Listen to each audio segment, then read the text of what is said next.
And Zach, I just want to say that explanation you offered was so perfect. Like is exactly what I would. That was awesome. Yeah, I would say Thank the you. same thing. Just Thank you. reading it now, like the subconscious. I've often taught this to many people that the idea of like behind affirmations and everything like that is to reprogram your subconscious, because what we think and feel and manifest on a daily basis is reflective of how we think in our subconscious.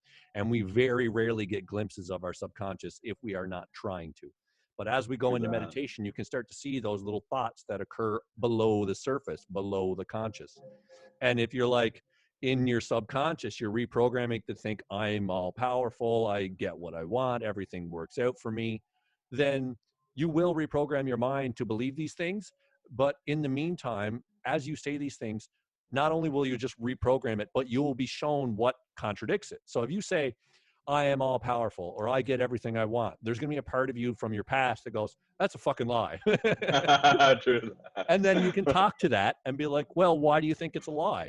I'm like, well, I've never gotten what I wanted. And there'll just be like this fear mechanism in your mind that will try to convince you that you're not all powerful. You'd never get what you want and all these things.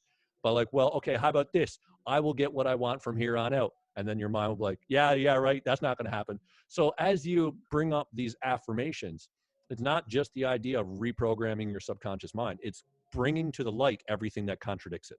You will start to notice that as you say things to yourself that aren't true to your normal state of being, they will basically, you'll feel it as if you're lying to yourself. You'll say something and then you'll feel as if you're lying to yourself. But as you really address that part of you that that separate being in you that is based on the fear and the separation and the survival, that is the one that will start to say, no, that's a lie, that's a lie. And then you can literally have a conversation with it. And as you have a conversation with it, you will realize that it's not based in any truth. It was based in everything that the other self believes is based in the fear mechanism, based in the survival mechanism. But in truth, we are infinite, we are eternal, we are all powerful. These are things that are true in our essence. Now, I don't mean necessarily our separate selves, our egos. I mean the super conscious. When you tap into your super conscious, that's when you have the power to do anything. And if anybody else has read that book, The Autobiography of a Yogi by Paramahansa Yogananda, he says that at one point during his path, he noticed that he was very like small, like he was meeting with someone and he just started getting a lot of comments from people saying, you seem sickly, you're so small, you're so skinny, you need to gain weight. And he just thought to himself, well, God will make it so, I will gain weight.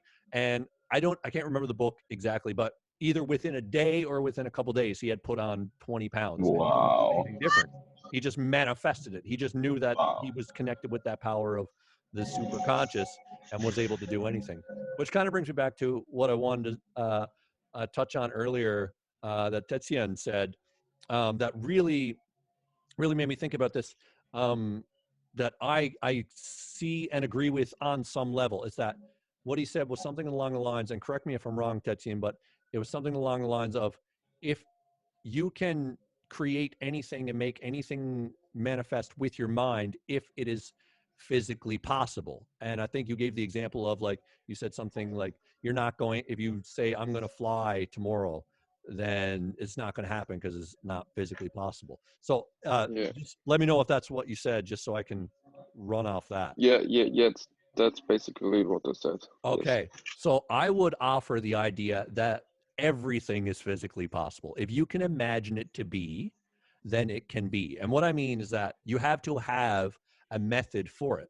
So to speak to your example, I believe we can fly. I believe everything is possible in that way.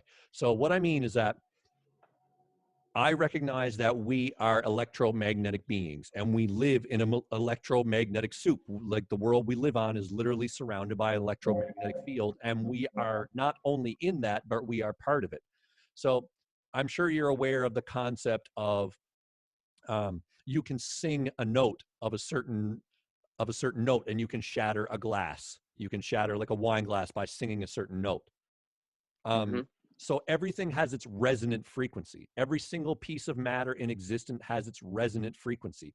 So as you replicate these frequencies, you can manipulate the matter itself. So you can sing a note that resonates with the wine glass, and that will literally shake it to the point that it shatters. So there's also a resonant frequency to your body.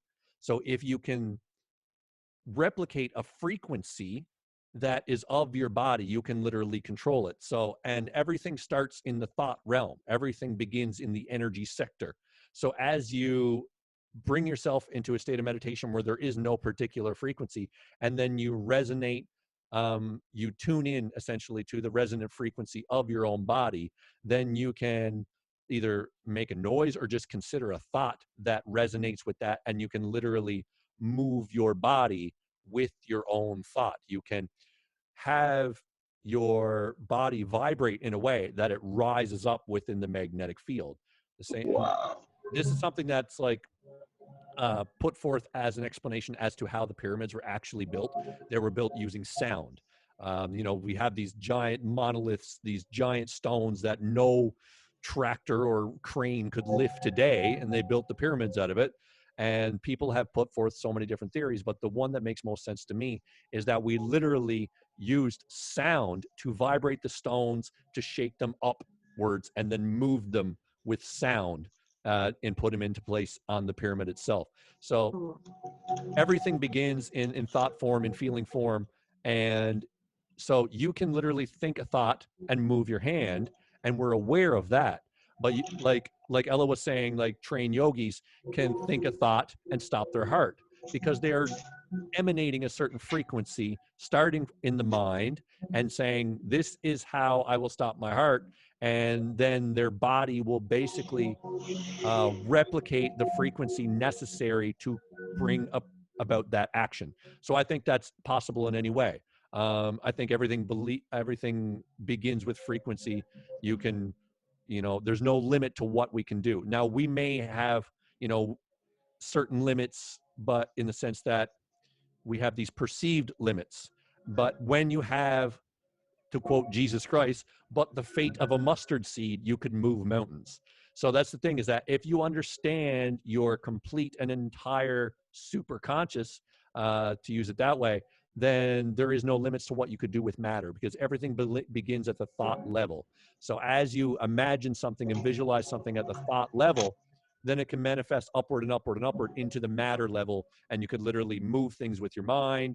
You can shape shift into different beings. Like there's no limit to what we could actually do when we start from the energy and move up. But as we start from the energy and move up, we often encounter the doubt and the what we've been raised to believe, that certain things are impossible. Man will never fly. Man can't shape shift. These things like this, we just believe they're not true because we've never seen anybody do it. And orthodox science says that it's impossible.